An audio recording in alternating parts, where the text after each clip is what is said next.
Kelompok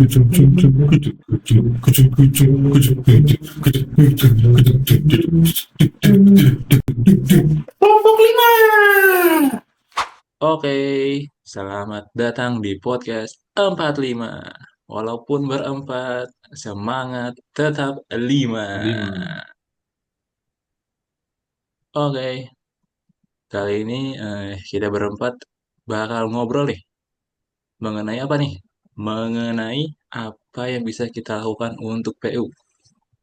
Nah, mari kita bahas dari awal mulanya dulu ya.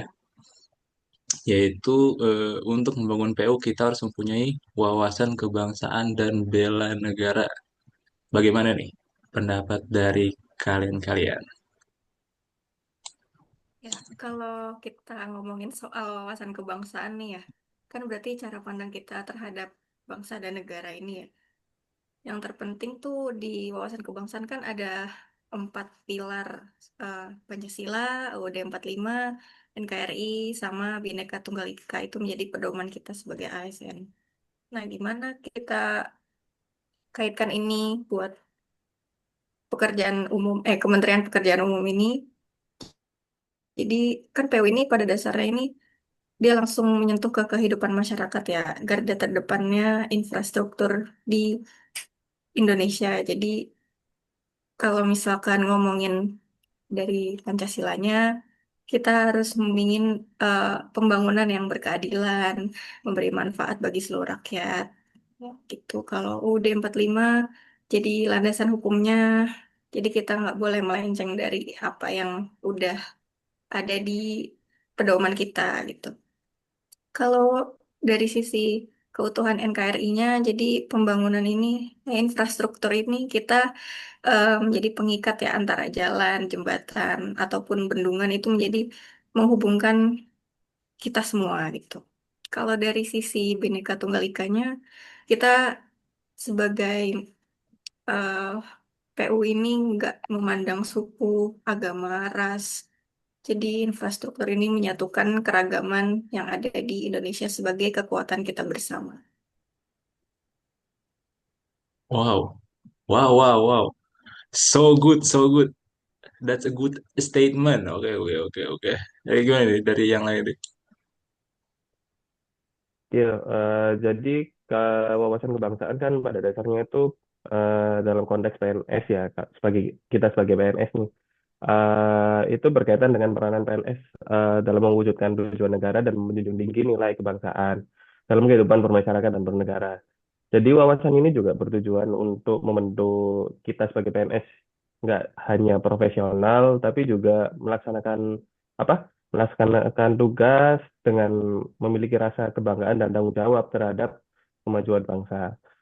Jadi emang benar tadi ada beberapa aspek di wawasan kebangsaan ini, yaitu Pancasila, UUD, lalu apa tadi?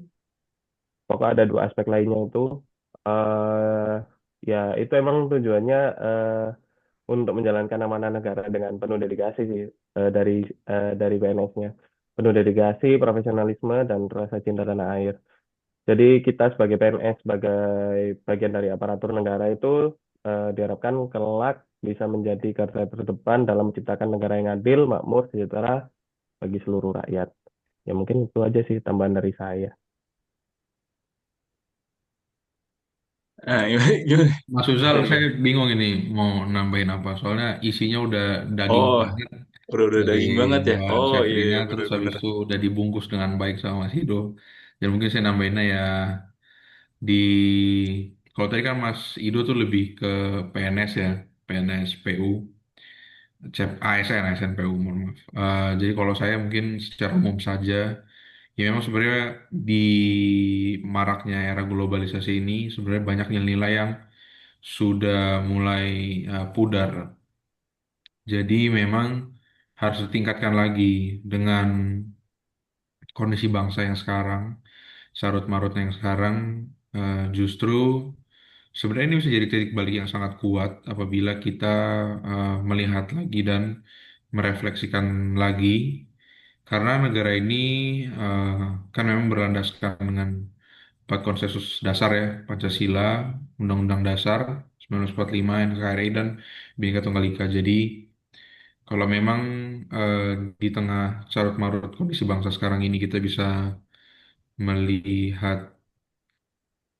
eh, apa namanya, melihat apa inti utamanya, ya semua kita bisa bersama-sama kembali ke jalan yang benar. Dan eh, bela negara juga penting menurut saya. Ya contohnya lah seperti mungkin kita nanti di akhir masa CPNS mungkin ada kegiatan bela negara. Ya menurut saya itu sebenarnya eh, untuk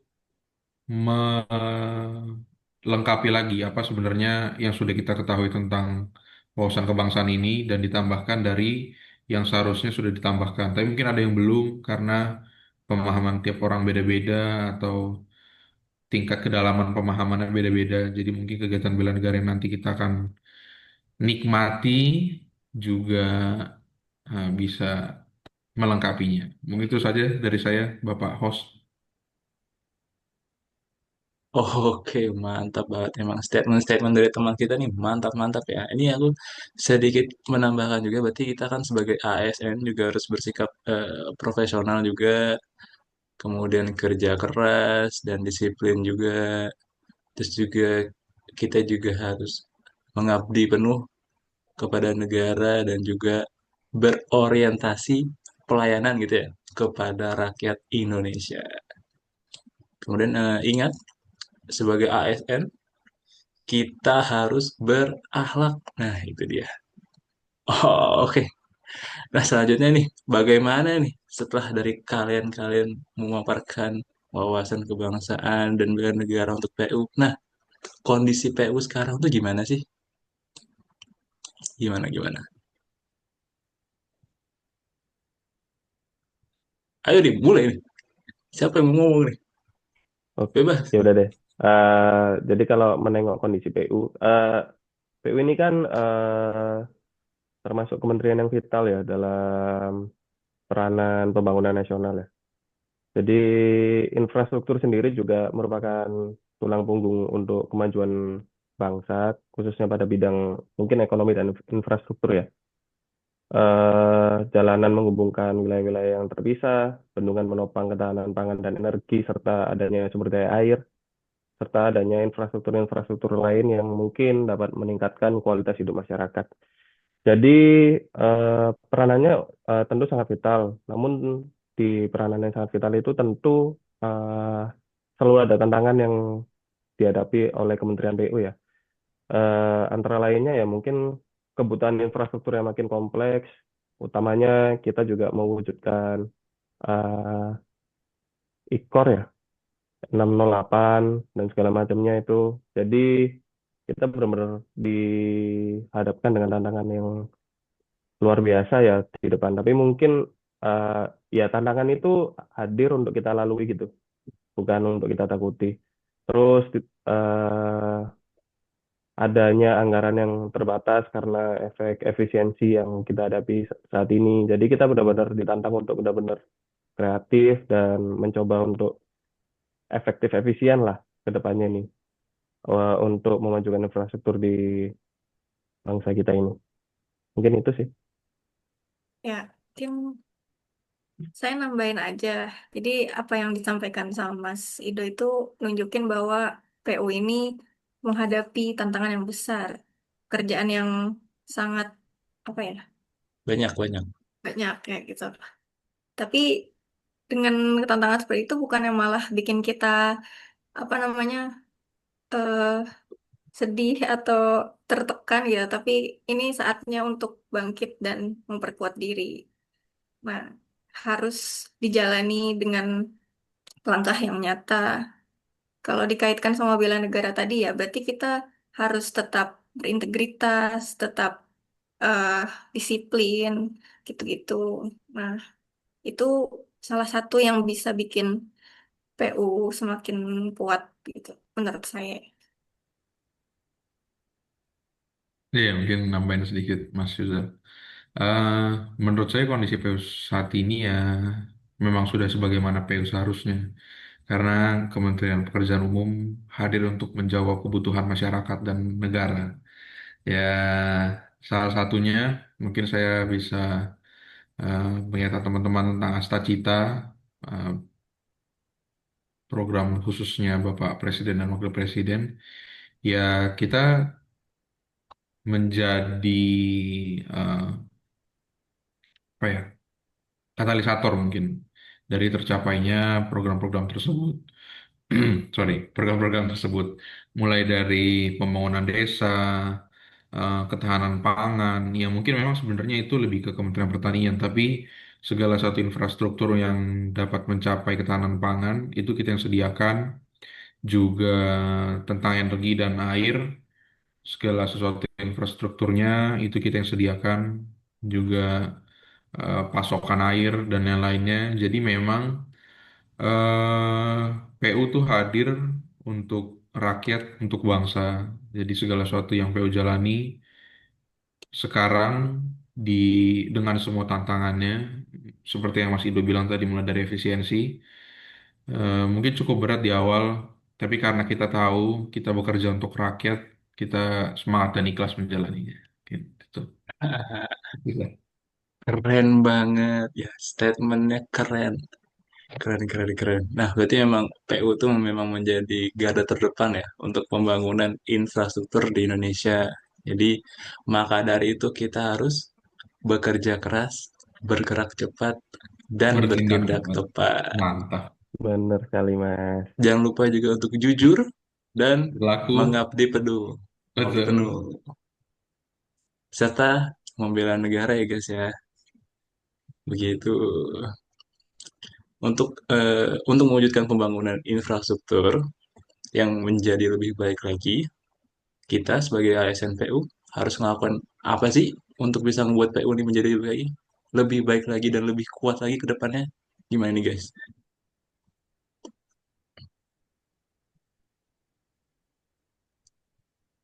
Ya, mungkin gantian kali ya pertama saya. eh Sebenarnya saya yakin ada beberapa poin ya. Cuman yang pertama mungkin menurut saya tuh menegakkan integritas dan menjauhi korupsi. Karena pembangunan pasti butuh eh, dana dan butuh persiapan yang panjang. Mulai dari persiapan, pelaksanaan dan evaluasinya pasti banyak menggunakan sumber daya energi, sumber daya, banyak sumber daya. Jadi hal pertama menurut saya yang harus kita tekankan adalah memiliki integritas. Jadi memiliki integritas mungkin lebih detailnya menjauhi korupsi. Korupsi bukan hanya uang, tapi tentang waktu dan yang lainnya. Itu juga harus jauh dari kata itu. KKN juga pada saat pemilihan tender dan yang lainnya. Jadi memang harus punya integritas yang baik. eh Kita juga pada saat membangun sebuah infrastruktur harus benar-benar membangun sebuah infrastruktur yang tangguh dan berkelanjutan, supaya penggunaan infrastruktur tersebut itu benar-benar bisa dirasakan tidak hanya di generasi kita, mungkin di generasi selanjutnya. Karena apabila kita membangun sebuah infrastruktur yang hanya cantik dilihat dan tidak tahan eh, dengan kondisi alam yang sekarang, karena cukup ekstrim, cepat sekali berganti iklim dan lain-lainnya, ya infrastruktur tersebut rapuh dan mudah rusak, sehingga mungkin mengganggu juga ICOR, karena investasi jadi perhitungan mungkin benefit cost ratio-nya jadi tidak baik dan lain-lainnya. Jadi menurut saya pembangunan yang baik, yang tangguh dan berkelanjutan itu wajib dilakukan. Mungkin bisa ditambahkan teman-teman yang lain. Silakan. Ya, mungkin saya sedikit tambahin eh yang target ICOR. Tagline-nya PU ini kan 608. Jadi ICOR kurang dari 6, pengentasan kemiskinan menuju 0%, dan mendorong pertumbuhan ekonomi, targetnya 8%. Dan juga tadi saya setuju sama pernyataannya Mas Stephen soal kita harus anti korupsi ya. Jadi gimana cara kita menghindarinya tuh kita sebenarnya butuh transparansi. Jadi eh, transparansi itu dibutuhkan untuk memonitoring apa yang sebenarnya dikeluarkan. Jadi tidak sia-sia lah yang kita lakukan di sini gitu. Terus untuk tantangan di era global seperti ini kan pastinya teknologi dan digitalisasi gitu ya. Jadi eh, keamanan data-data dan eh, teknologi ya kita harus bisa mengatasinya dengan baik gitu. Jadi kita harus kan semuanya sekarang berbasis digital ya teman-teman. Jadi harus ya membuat digital ini malah jangan menambah beban tapi bisa membuat yang kita lakukan ini lebih efisien dan efektif gitu. Ini itu dari saya tambahannya. Ya, mungkin saya nambahi ya. Tadi ini masih bicara terkait ini ya Mas ya, harapan ya atau apa ya tadi? Kita membahas bagaimana apa namanya apa yang bisa Nah, kita lakukan untuk PU menjadi lebih baik lagi ke depannya. ya, eh, ya saya nambahin aja. Mungkin kalau dari teman-teman tadi kan sudah bicara banyak terkait korupsi, apa? Terkait korupsi itu bagaimana kita mengatasinya. Terus mungkin dari keamanan cyber ya mungkin ya, sama literasi digital. Ya sebenarnya ada hal lain yang mungkin masih juga dasar dari kita yaitu sebagai eh, Kementerian Pekerjaan Umum yang bergerak di bidang infrastruktur yaitu eh, terkait desain bendungan atau jalan atau jembatan yang harus kita rancang sedemikian rupa yang bisa eh, mengantisipasi itu apabila ada terjadi perubahan iklim atau sampai bencana alam. Jadi kita benar-benar membuat desain yang aman, yang mengintegrasikan pembangunan ramah lingkungan juga. Lalu selain itu juga kita sebagai ASN itu